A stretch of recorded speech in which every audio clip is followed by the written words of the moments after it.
ছোটবেলায় আমরা মুখস্থ করছিলাম যে মৌলিক অধিকার হলো পাঁচটা: অন্ন, বস্ত্র, বাসস্থান, চিকিৎসা, শিক্ষা। এটা আমরা ছোটবেলায় মুখস্থ করছিলাম, কিন্তু এটা পুরোপুরি ভুল। এগুলোর একটাও মৌলিক অধিকার নয়। তাহলে এগুলো কি? এগুলো হলো মৌলিক প্রয়োজন। তাহলে আমরা যে পাঁচটা মুখস্থ করছিলাম সেগুলো আসলে মৌলিক প্রয়োজন। তাহলে মৌলিক প্রয়োজন আর মৌলিক অধিকারের মধ্যে পার্থক্য কি?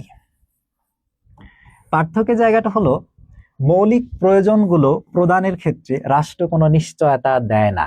ধরুন বস্ত্র, রাষ্ট্র আমাকে বস্ত্র দিবে বা আমি বস্ত্র পাবই, এই নিশ্চয়তা রাষ্ট্র আমাকে দেয়নি। অর্থাৎ রাষ্ট্র যদি আমাকে বস্ত্র না দেয়, কাপড় না দেয়, আমি রাষ্ট্রের বিরুদ্ধে কোনো অ্যাকশন নিতে পারবো না। কিন্তু মৌলিক অধিকার যেগুলো, সেগুলো বলবৎ করার জন্য রাষ্ট্র আমাকে নিশ্চয়তা দেয়। যেমন ধরুন আমার ধর্মের স্বাধীনতা, সংবিধানের 41 নম্বর অনুচ্ছেদ অনুযায়ী আমার ধর্মের স্বাধীনতা আছে। এইটা নিশ্চিত করার দায়িত্ব হলো রাষ্ট্রের। রাষ্ট্রের আমাকে ধর্মের স্বাধীনতা দিতেই হবে। যদি না দেয়, তাহলে এই যে রাষ্ট্রের দায়িত্বে যে বরখেলাপ হলো, সেটা দেখার জন্য দায়িত্ব হলো হাইকোর্টের। অর্থাৎ এই বিষয়টা নিয়ে হাইকোর্টে রিট করা যাবে।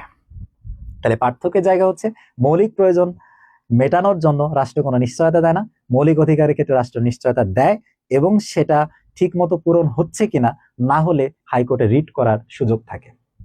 এবং এই বিষয়টা সংবিধানের 44 নম্বর অনুচ্ছেদে স্পষ্ট করে বলা আছে যে এই মৌলিক অধিকারের যে লিস্ট আছে, 26 থেকে 47 নম্বর অনুচ্ছেদ পর্যন্ত আমাদের মৌলিক অধিকারগুলো বর্ণনা করা আছে, মৌলিক অধিকার সংক্রান্ত বিষয়গুলো এখানে আছে। এবং সেখানে 44 নম্বর অনুচ্ছেদ স্পষ্ট করে বলতেছে যে এই অনুচ্ছেদগুলোতে বর্ণিত মৌলিক অধিকার যদি কারো ক্ষেত্রে লঙ্ঘন হয়, তাহলে যার ক্ষেত্রে লঙ্ঘন হলো ওই সংক্ষুব্ধ ব্যক্তি হাইকোর্টে রিট করতে পারবে, যেটা 102 নম্বর অনুচ্ছেদে ডিটেলসে বলা আছে। তাহলে আমি এই নিয়ম ফলো করে হাইকোর্টে রিট করলাম। হাইকোর্টে রিট করার পরে মৌলিক অধিকারটাকে বলবৎ করার জন্য হাইকোর্ট কিন্তু নির্দেশ দিতে পারবে।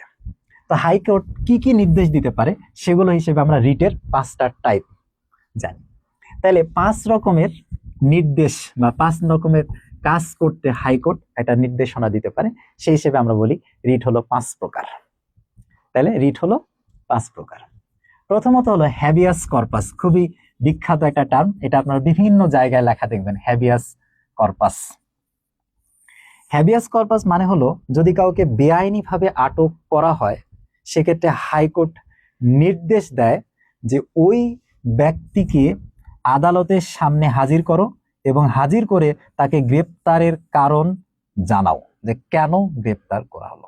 তাহলে এই যে বেআইনিভাবে আটক বা বিচার বহির্ভূতভাবে আটক করে রাখা, এটার রহিত করার জন্য হাইকোর্ট কিন্তু বলতে পারে যে হ্যাবিয়াস কর্পাস, যেটা তোমাকে আদালতের সামনে হাজির করে তাকে গ্রেপ্তারের কারণ বলতে হবে। এছাড়াও আছে কো ওয়ারেন্টো। কো ওয়ারেন্টোর বিষয়টা হলো, ধরুন কোন একজন ব্যক্তি কোন একটা পদ দখল করে আছে, যে পদ দখলের বা যে পদে নিয়োগ পাওয়ার যোগ্যতা তার নাই, তখন কিন্তু হাইকোর্ট নির্দেশনা দিতে পারে যে তুমি কিভাবে এই পদে আসো সেটার কারণ দর্শানোর জন্য। ঠিক আছে, তাহলে আমরা 2টা রিট জানলাম, আরো 3টা রিট আছে। ধরুন কোন একজন ব্যক্তি বা প্রজাতন্ত্রের কর্মকর্তা কোন একটা কাজ করবে বা করবে না, সেটার সাথে আমাদের মৌলিক অধিকারের সম্পর্ক আছে। তাহলে হাইকোর্ট চাইলে এই ব্যক্তি বা কর্মকর্তাকে তার যেটা করণীয় কার্য, যেটা করতেই হবে, সেটা করার জন্য আদেশ দিতে পারে, যে তোমার এটা কাজ, তোমাকে এটা করতেই হবে। এটাকে আমরা বলি ম্যান্ডামাস বা আদেশ।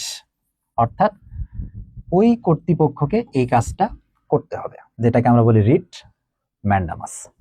আবার যদি কোনো কর্তৃপক্ষের জন্য কোনো কাজ অনুমোদিত না হয়, তাহলে সেই কাজ থেকে বিরত থাকার জন্য সেই কাজটা করতে নিষেধ করতে পারে হাইকোর্ট, যেটাকে আমরা বলি রিট প্রহিবিশন।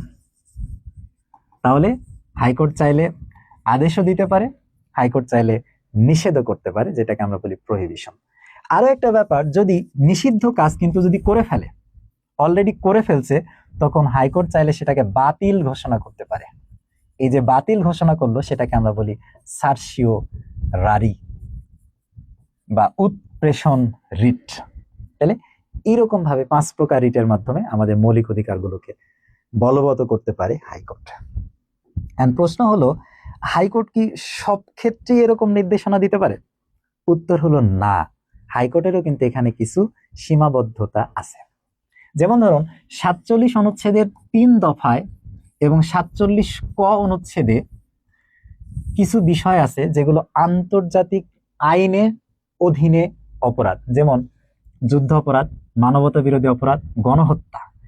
এই অপরাধীদের যখন বিচার করা হবে, সেই বিচারের ক্ষেত্রে মৌলিক অধিকার লঙ্ঘিত হলো কিনা সেটা নিয়ে হাইকোর্টে রিট করা যাবে না।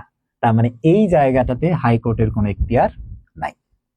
আবার ধরুন আমাদের যে প্রতিরক্ষা কর্ম বিভাগ আছে, অর্থাৎ সশস্ত্র বাহিনী, আর্মি, সেনাবাহিনী, নৌবাহিনী, তাদের কিন্তু নিজস্ব শৃঙ্খলা আইন আছে এবং সেই শৃঙ্খলা আইনের অধীনে তারা নিজেদের বিচারটা নিজেরা করতে পারে।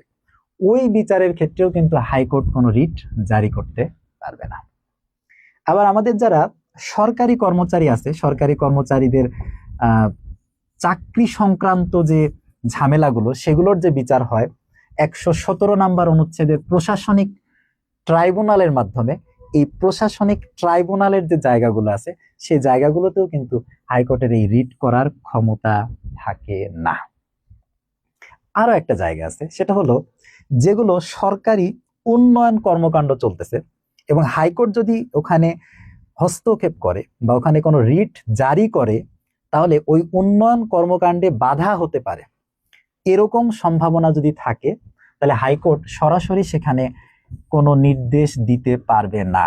তাহলে হাইকোর্টকে সেখানে অপেক্ষা করতে হবে।